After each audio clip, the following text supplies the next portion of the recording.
Segunda carrera de la tarde para Benjamines femenino. Oye.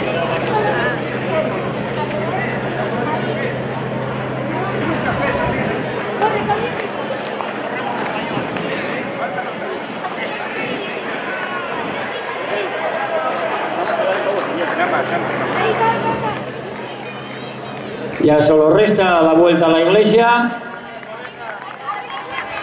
Y aquí va a haber batalla, puesto que tres chicas van muy juntas. Y veremos a ver lo que...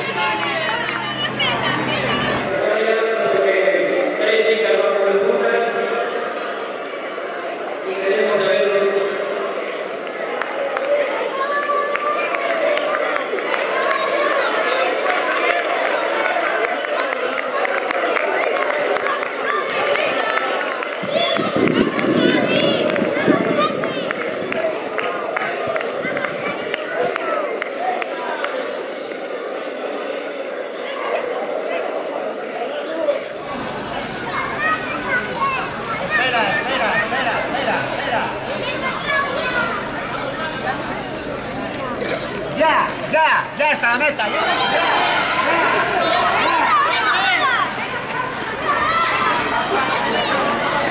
Venga, ahora a tope.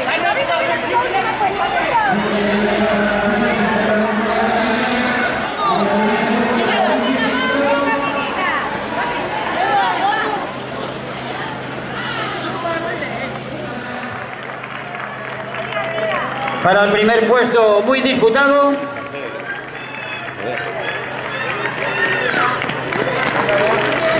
Y tercera posición ya más holgada. Siguen entrando atletas, Benjamines. Y recordamos, Benjamines hombres a las órdenes del juez de la prueba. España. 6 ya. 1, 2. No todos a tomar la Coca-Cola.